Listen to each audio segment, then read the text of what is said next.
وہ جو خداوند ہے، وہ جو جلالی ہے، جو بادشاہوں کا بادشاہ، آپ کا میرا خداوند یسوع المسیح، اس کے نام میں آپ سب کی سلامتی ہو۔ حضرت داؤد علیہ السلام اور ان کی آل، ان کی اولاد، خداوند خدا نے اپنے بندہ کو حکمت سے نوازا، جلال سے نوازا، برکت دی، محبت کی خداوند خدا نے اپنے بیٹے سے، اپنے بندہ سے، اپنے ممسو سے، اور ایک اولاد نرینہ عطا کیا جس کا نام حضرت سلیمان، نبی، کیونکہ نبی کا بیٹا نبی، بادشاہ کا بیٹا بادشاہ، شاعر کا بیٹا شاعر، موسیقار کا بیٹا موسیقار۔ کیسا زبردست برکت والا باپ، کیسا زبردست برکت والا بیٹا۔ حضرت سلیمان اپنی کتاب مقدسہ میں، واعظ کی کتاب، اس کا پہلا باب اور اس کی 15ویں آیت مقدسہ میں یہ فرماتے ہیں، اور ناقص کا شمار نہیں ہو سکتا، جو ٹیڑھا ہے وہ سیدھا نہیں کیا جا سکتا، اور ناقص کا شمار نہیں ہو سکتا۔ جو ناقص ہے اس کا شمار نہیں ہو سکتا، جو ریجیکٹڈ ہے اس کا شمار نہیں ہو سکتا، جو امپرفیکٹ ہے اس کا شمار نہیں ہو سکتا۔ یہ وہ الفاظ ہیں جو اس شخص نے ادا کیے جس کو خداوند خدا نے اپنی حکمت سے نوازا، دانائی سے نوازا، اپنے فہم سے نوازا، اپنے خیر سے نوازا، اور نتیجہ زندگی کا یہ نکالا کہ جو ناقص ہے اس کا شمار نہیں ہو سکتا۔ اس بات کو ملاکی نبی کیسے بیان کرتے ہیں؟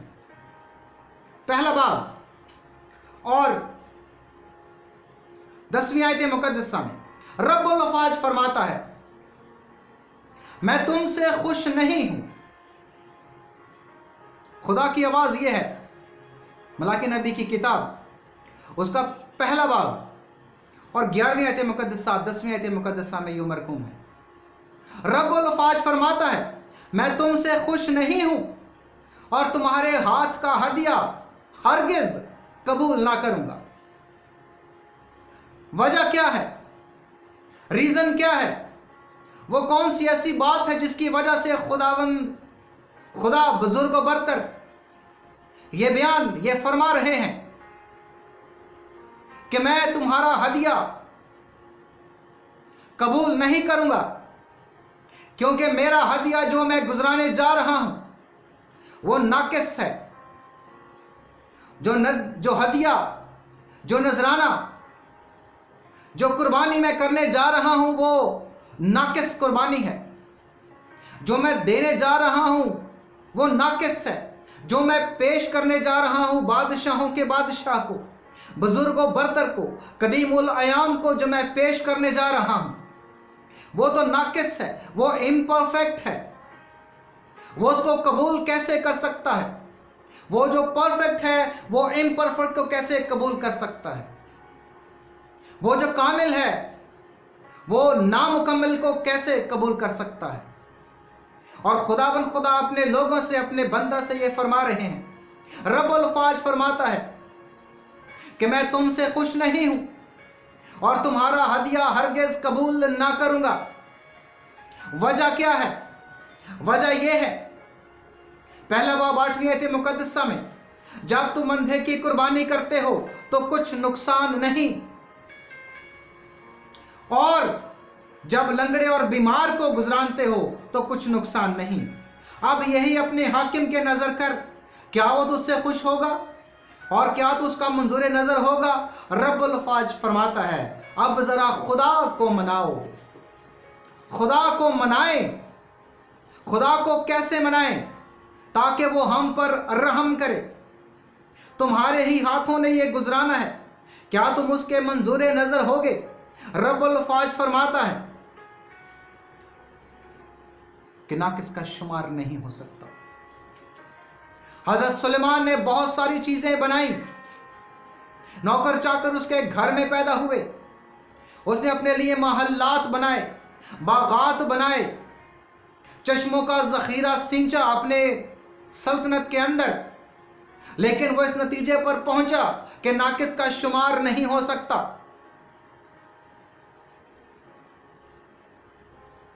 वो कुर्बानी जो काइन और हाबिल ने इब्तिदा में गुजरानी, खुदा ने फरमाया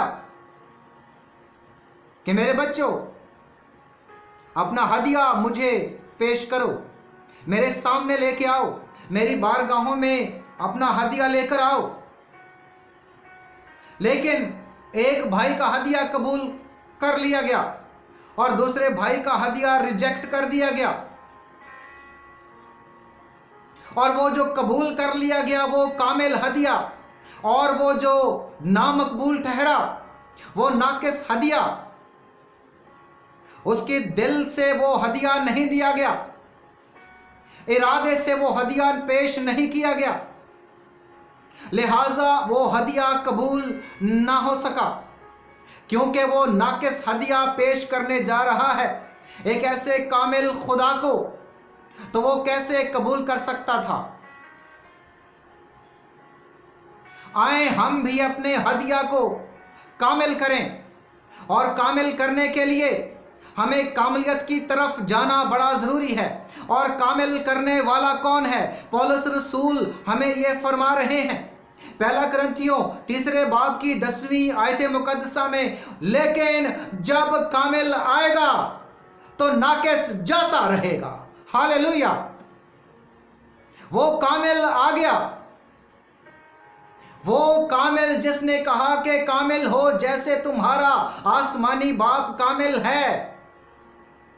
इस कायनात के अंदर, इस दुनिया में, दुनिया के अंदर, जमीन के ऊपर, आसमान के ऊपर, जमीन के नीचे एक ही ज़ाते मुकद्दसा है, और वो खुदावंद यस्सु अल मसीह है। वही कामिल इंसान और कामिल खुदा हैं, वही थे और वही अब तक रहेंगे। लेकिन जब कामिल आएगा तो कामिल आ गया। आज से 2020 साल पहले वो कामिल इस जमीन पर माबूस हुए और जमीन को कामिल कर दिया। मुझे, आपको, गुनाहगारों को, सबको कामिल कर दिया। और हम जो इम्परफेक्ट थे, मेरे खुदावंद यस्सु अल मसीह ने हमें परफेक्ट कर लिया। हम जो नामुकम्मल थे हमें मुकम्मल कर दिया। हम जो नाकामिल थे हमें कामिल कर दिया। दुनिया के रहने वालों, कामिल एक ही है। कोई नबी भी कामिल नहीं, कोई रसूल भी कामिल नहीं, कोई चरवाहा भी कामिल नहीं, कोई उस्ताद भी कामिल नहीं, इस दुनिया के हकीम भी कामिल नहीं। लिखा है कि वो हकीमों की हिकमत को नेस्त करता है। कामिल एक ही ज़ात अक़दस है, कामिल एक ही ज़ाते मुकद्दस है, कामिल एक ही मौलूद मुकद्दस है, कामिल एक ही है जो कामिल कर सकता है। उसका नाम खुदावंद यस्सु अल मसीह है, उसका नाम इमैनुएल है, उसका नाम मोहब्बत है, उसका नाम जलाल है, और वो खुदावंद यस्सु अल मसीह है। वो चाहता है कि मैं और आप और इस दुनिया के रहने वाले सारे कामिल हो जाएं। जैसे हमारा आसमानी बाप कामिल है, हम भी कामिल हो जाएं। इसलिए जब वो इबादत खाना में जाते हैं और वो कहते हैं कि तू बीच में खड़ा हो जा, जिसका हाथ सूखा हुआ था, बीच में खड़ा हो, इस मजमे के अंदर खड़ा हो, ताकि तू जो कामिल नहीं है, आज मैं तुझे कामिल करने के लिए इस जमीन पर आ गया हूं।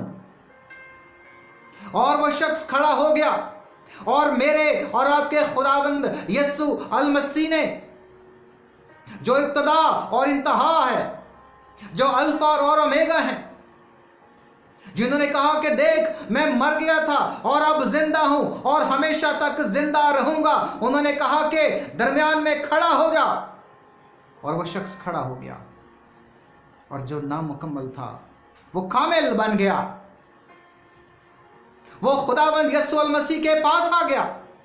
याद रखिए, जो खुदाबंद यीशु मसीह के पास आ जाते हैं वो कामिल हो जाते हैं, वो परफेक्ट हो जाते हैं।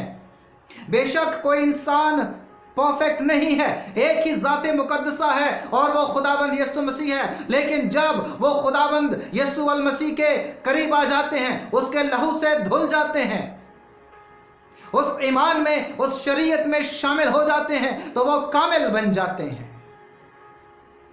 और शरीयत ने किसी को कामिल नहीं किया। कामिल करने वाली एक ही ज़ात है,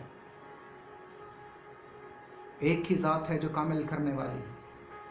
मेरी कुर्बानी कामिल नहीं है, मेरा हदिया कामिल नहीं है, मेरी दुआएं कामिल नहीं हैं, मेरी ज़ात कामिल नहीं है, मेरा दिल कामिल नहीं है। कामिल वही कर सकता है जो कामिल है। परफेक्ट वही बना सकता है जो परफेक्ट है। जिंदगी वही दे सकता है जो जिंदगी है। मैं इसलिए आया कि वो जिंदगी पाए और कसरत की जिंदगी पाए। जलाल वही दे सकता है जो जलाल है। जिंदगी का पानी वही दे सकता है जो जिंदगी का पानी है। उसको ले लीजिए, उस परफेक्ट को ले लीजिए, ताकि मैं और आप और दुनिया के तमाम गुनाहगार कामिल बन जाएं। सुलेमान खुदावंद यीशु मसीह की तरफ इशारा कर रहे हैं कि नाकिस का शुमार नहीं हो सकता। अगर आप उसमें शामिल होना चाहते हैं, अगर आप खुदावंद यीशु मसीह की बादशाही में शामिल होना चाहते हैं, वो आपके लिए आया है, वो नजात दहिंदा है, वो मुनज्जी है, वो हमारा कुफारा देने वाला है, वो आपका कुफारा देने वाला है, वो आपके गुनाहों को उठाकर ले गया। यूहन्ना इस्तबागी ने ये ऐलान कर दिया, ये मुनादी कर दी, देखो ये खुदा का बर्रा जो दुनिया के गुनाह को उठा ले जाता है। दुनिया के गुनाह वही उठा सकता है जो परफेक्ट है, जो कामिल है, जिसके अपनी ज़ात के अंदर गुनाह नहीं। परफेक्ट वही होता है जिसकी अपनी ज़ात में गुनाह नहीं होता।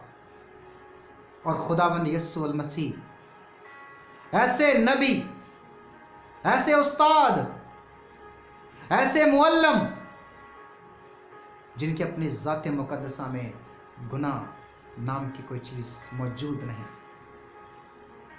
कौन है, बरमला कह दिया, कौन है जो मुझ में गुनाह साबित कर सके। इब्तदा से लेकर आज तक और रहती दुनिया तक ये तमाम अदियान जानते हैं, ये तमाम अदियान मानते हैं कि खुदावंद यीशु मसीह की ज़ाते मुकद्दसा में, उनकी ज़ाते मुकद्दसा गुनाह से मुबर्रा थी। दाऊद भी कहता है कि मैनू विच गुनाह दे जमया मेरी माई। वो मरूसी गुनाह, अगर आप चाहते हैं कि उस मरूसी गुनाह से आप आज़ाद हो जाएं, तो खुदावंद यीशु मसीह के कदमों में आ जाइए। एतराफ़ कर लीजिए, मान जाइए कि मेरा नजात दहिंदा, मुझे छुड़ाने वाला मेरा खुदावंद यीशु मसीह है। और यही वक्त है, यही वक्त है निजात पाने का, यही वक्त है जिंदगी लेने का, क्योंकि यीशु मसीह ने कहा कि मुझे इख्तियार है जिंदगी देने का भी और जिंदगी लेने का भी मुझे इख्तियार है। और जिसको ये इख्तियार हो वही कामिल होता है। खुदावंद खुदा इस कलाम के वसीले से आपको बरकत दे। आमीन सुम आमीन।